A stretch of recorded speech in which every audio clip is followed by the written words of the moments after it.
وہاں سیر و سیاحت کر کے وہ امریکہ پہنچیں گے، چونکہ ان کا ڈاکٹر بڑا سیانا ہے، یعنی وہ ان کو کہتا ہے کہ اب آپ لندن سے بھی نکل جاؤ، چونکہ ہو سکتا ہے آپ کو انویسٹیگیشن کے لیے ہی، بے شک اگر غلط بات بھی کی ہو تسنیم حیدر نے، تو آپ کو انویسٹیگیشن کے لیے تو جانا پڑے گا، اور پاکستان آئیں گے تو آپ کو گرفتار بھی اس معاملے کے اندر ایک مرتبہ ہونا پڑے گا۔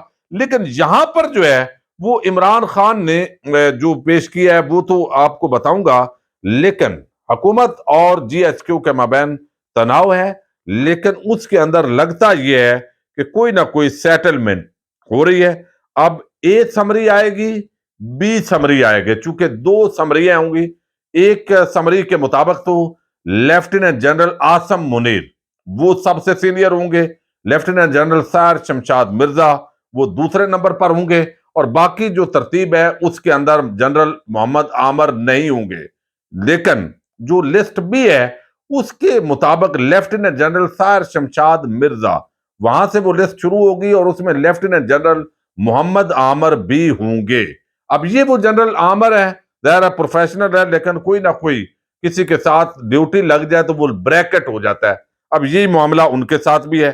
تو اب یہ خواجہ آصف نے کہا ہے، میں نے اس لیے کہا کہ 24 گھنٹے یہ عام ہے، اور اس کی وجہ سے اب الٹی گنتی شروع ہو گئی ہے، اور جب اگر ان 24 گھنٹے کے اندر یہ ڈیولپمنٹ نہیں ہوتی تو اس کا مطلب ہے معاملات مزید کشیدہ ہونے جا رہے ہیں۔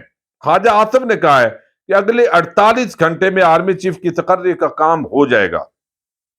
پھر وہ کہتے ہیں کہ وزارت دفاع کے پاس کل سینئر افسران کے نام آ جائیں گے، ہم نام وزیر اعظم کے حوالے کر دیں گے اور وہ فیصلہ کر لیں گے۔ سمری وزیر اعظم آفس کو ہینڈ اوور کر دیں گے، پھر وزیر اعظم کا اختیار ہے۔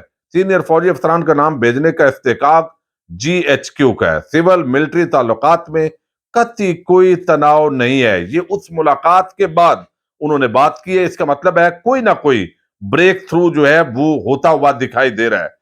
وزیر اعظم کتنا وقت لیں گے، انہیں ترکی بھی جانا ہے، اس پر ان کا کہنا ہے کہ صرف 48 گھنٹے کی بات ہے۔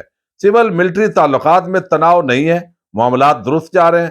سیاست کے ساتھ فوج کا تعلق آئین اور قانون کے مطابق ہو سکتا ہے۔ ماضی کے لحاظ سے اب افواج نے اپنا کردار نیوٹرل کر لیا ہے۔ نیوٹرل کر لیا ہے، جب نیوٹرل گیئر ہوتا ہے تو پھر ظاہر ہے اسی وجہ سے گاڑی آگے چلی نہیں اور سمری نہیں پہنچی۔ جنرل باجوہ سے وقتاً ملاقاتیں ہوتی رہتی ہیں، ہفتہ 10 دن میں ایک ملاقات ہوتی ہے۔ جنرل باجوہ کے ریٹائرمنٹ کے بعد کی زندگی کے لیے نیک خواہشات ہیں، یعنی باضابطہ الوداع جنرل باجوہ کہہ دیا گیا ہے۔ جنرل باجوہ کے بارے میں باتیں ہیں، اس پر کہا کہ عمران خان اور ان کے ساتھیوں نے جو گفتگو کی ہے نواز شریف نے ایسی نہیں کی، یعنی اس کی جو تنقید ہے نواز شریف کی وہ تو وطن کے مفاد کے اندر ہے، باقی جو کرتے ہیں وہ ملک دشمنی کرتے ہیں، غلط کرتے ہیں، اور یہ بڑا احترام کا پیار کا رشتہ ہے۔ تو یہ اب معاملات بغیر ان کی گفتگو سے لگ رہا ہے کہ کل اگر سمری آتی ہے تو معاملات ٹھیک ہے، اگر نہیں آتی تو پھر معاملات اور زیادہ خرابی کی طرف جائیں گے۔ اب عمران خان نے وہی فارمولہ پیش کیا ہے کہ اگر آپ نے ملک کو بچانا ہے تو آج جو انہوں نے تقریر کی ہے وہ پوری جو تقریر ہے اس وقت وہ میرے پاس پہنچی ہے، جس کے نکات یہی ہیں کہ تحریک انصاف کی حکومت جب آئی ہے تو اس وقت معاشی صورتحال ملک کی کیا تھی، کرنٹ اکاؤنٹ ڈیفیسٹ کس طرح تھا، جو فارن ریمیٹنس ہے اس کی کیا پوزیشن تھی، اور پھر جو ہے وہ ہمارے دور کے اندر کرونا کی ایک بہت عام وبا آئی، اس دوران لاک ڈاؤن کا کہا گیا، ہم نے نہیں کیا، پھر بھی معیشت چلی اور بتایا گیا کہ ریکارڈ معاشی ترقی ہو رہی تھی، یعنی ہمارا جی ڈی پی 6.6 تھا، آج 2 ہے۔ پھر ایگریکلچر کے اندر جو گروتھ ہے وہ 4.4 تھی، آج -0.7 ہو گئی ہے۔ انڈسٹری 9.8% پر گروتھ کر رہی تھی، آج 1.9 پہ چلی گئی ہے۔ سروسز کے شعبے 5.7 تھے، آج 3.5 ہے۔ اسی طرح پورا موازنہ جو ہے اس تقریر کے اندر رکھا گیا ہے کہ افراط زر، خسارہ اور قرض کی صورتحال اس کے اندر بھی اضافہ ہوا ہے۔ پھر بتایا گیا ہے کہ پاکستان کو اگلے 3 ماہ کے اندر $5.9 ارب بیرونی قرضوں کی ادائیگی کرنی ہے۔ چین، آئی ایم ایف اور ایشین ڈیولپمنٹ بینک سے ملنے والے $5 ارب ملا کر 20 اسٹیٹ بینک کے ذخائر صرف $7.9 ارب ہیں۔ تو یہ ساری چیزیں ادھار پہ ہیں، لیکن اس کے ساتھ بتایا گیا پورے فیکٹ اینڈ فگر اس وقت میرے سامنے ہے، میں آپ کے سامنے رکھ بھی دیتا ہوں تاکہ لوگ یہ نہ کہیں کہ ویسے ہی بات کر رہے ہیں۔ ماہانہ برآمدات مارچ کے مہینے میں جب یہ عدم اعتماد کی تحریک پیش کی گئی ہے، 3.1 ارب ڈالر ماہانہ تھی برآمدات، اب یہ 2.9 ہے، یعنی 19% کمی ہے۔ آئی ٹی ایکسپورٹس اس کے اندر جو ہے وہ 21% کمی ہوئی ہے۔ ٹیکسٹائل ایکسپورٹس اس کے اندر 15% سالانہ کمی ہوئی ہے، یعنی ماہانہ۔ اوورسیز ترسیلات زر اس کے اندر 8% کمی ہوئی ہے سالانہ بیس پر اگر اس کو کاؤنٹ کریں گے۔ روشن ڈیجیٹل اکاؤنٹ 42% کمی ہوئی ہے۔ مشینری امپورٹ اس کے اندر 48% کمی ہوئی ہے۔ بیرونی قرضہ اور واجبات اس میں 8.9 کھرب روپے 17% کمی ہوئی ہے۔ زر مبادلہ کے ذخائر یہ بھی 51% کمی ہوئی ہے۔ یہ فیکٹ اینڈ فگر ہیں جو اسٹیٹ بینک آف پاکستان سے آپ ویریفائی کر سکتے ہیں۔ کریڈٹ ڈیفالٹ سواپ ریٹ یعنی کریڈٹ جو ہے وہ آپ کی رینکنگ 5% چانس تھا کہ پاکستان اپنے قرضے واپس نہیں کر سکتا، ڈیفالٹ کر سکتا ہے۔ جب مارچ کے اندر عدم اعتماد آنے سے پہلے یہ 7 مہینے 8 مہینے کی بربادی آپ کے سامنے رکھ رہا ہوں۔ اب یہ 75% بھی نہیں بلکہ آج جنگ کی رپورٹ کے مطابق یہ 92% پر چلا گیا ہے۔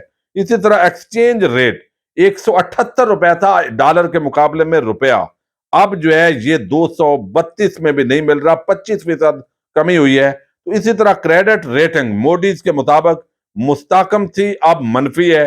اسی طرح جو بینکنگ سسٹم ہے تو پورے فیکٹ اینڈ فگر جو ہے وہ انہوں نے کہا ہے کہ اگر ان حالات کے اندر جب یہ سارے معاشی اشاریہ اگر دیکھیں گے تو آپ کو منفی میں نظر آئیں گے، اور وہ سارے بے شرم میں سخت لفظ جو ہے وہ بولنا پڑ جاتا ہے، کئی دفعہ زبان سے بھی نکل جاتا ہے۔ وہ جو صحافی تھے جو بڑے یہاں معیشت پر لیکچر ہمیں دیتے تھے کہ پاکستان جو ہے وہ ڈیفالٹ کر گیا، عمران خان نے تباہ کر دیا ہے، تو اب ان کو وہ تباہی کیوں نظر نہیں آ رہی جب سب کچھ پازیٹو جا رہا تھا، پاکستان ترقی کر رہا تھا، تو اس وقت یہ اندھیرا دکھا رہے تھے۔ اب اندھیرا ہے تو آپ روشنی دکھا رہے ہیں۔ یہ کرپٹ پریکٹس ہوتی ہے صحافت کے اندر، یہ گھس گئی ہے، چونکہ چینلوں کو اربوں روپیہ ملتا ہے، ان کی تنخواہیں اچھی ہو جاتی ہیں اور ان کو کہا جاتا ہے اب شروع ہو جاؤ۔ تو یہ پورا میڈیا بھی اس رجیم چینج کے تحت مینج کیا گیا ہے، لیکن وہ جتنا بھی دکھائیں سوشل میڈیا ڈیجیٹل میڈیا نے اصل آئینہ دکھا دیا ہے۔ تو خان صاحب نے کہا ہے، جو آخری میں الفاظ آپ کے سامنے رکھ دوں، انہوں نے کہا معاشی بحران سے نکلنے کا راستہ رجیم چینج آپریشن کے نتیجے میں پیدا ہونے والے سیاسی عدم استحکام کی اچھی بھلی معیشت کو پٹڑی سے اتار دیا۔ عوام کے ساتھ ساتھ مارکیٹ، سرمایہ کار، یہاں تک کہ دوست ممالک بھی موجودہ حکومت پر کوئی اعتماد نہیں۔ تمام تر حکومتی وسائل کے استعمال کے باوجود پی ڈی ایم حکومت کو اپریل کے بعد ہونے والے 75% ضمنی انتخابات میں شکست ہوئی ہے۔ سیاسی عدم استحکام سے جنم لینے والی معاشی افراتفری نے معیشت کو مکمل طور پر مفلوج کر دیا ہے۔ ملک میں سرمایہ کاروں کا اعتماد بحال کرنے کے لیے سیاسی استحکام کا ہونا ضروری ہے۔ وہ کہتے ہیں صنعتوں اور موجودہ صورتحال میں پاکستان کو ایک مستحکم حکومت کی اشد ضرورت ہے، جو صرف اور صرف فوری شفاف انتخابات کی صورت میں ممکن ہے۔ صرف اسی صورت میں ایک مستحکم اور پائیدار معیشت کی جانب نئے سفر کا آغاز ہو سکتا ہے، اس کے علاوہ اور کوئی دوسرا راستہ نہیں ہے۔ تو فارمولہ خان صاحب نے پھر وہی پیش کیا ہے کہ فری اینڈ فیئر الیکشن کی طرف بڑھو اگر ملک کو دیوالیہ ہونے سے بچانا ہے۔ دیکھتے ہیں اسٹیبلشمنٹ پر بھی بہت پریشر ہے، ان کو بھی نظر آ رہا ہے کہ یہ ملبہ ان پر پڑے گا، اور یہ جو پی ڈی ایم کی گند کی ٹوکری ہے اسٹیبلشمنٹ نے بالآخر سر سے اٹھا کر پھینکنی ہے، اور ان تمام جماعتوں نے پھر کرچی کرچی ہونا ہے۔ آپ دیکھیں گے۔ اجازت دیجیے گا، اللہ حافظ۔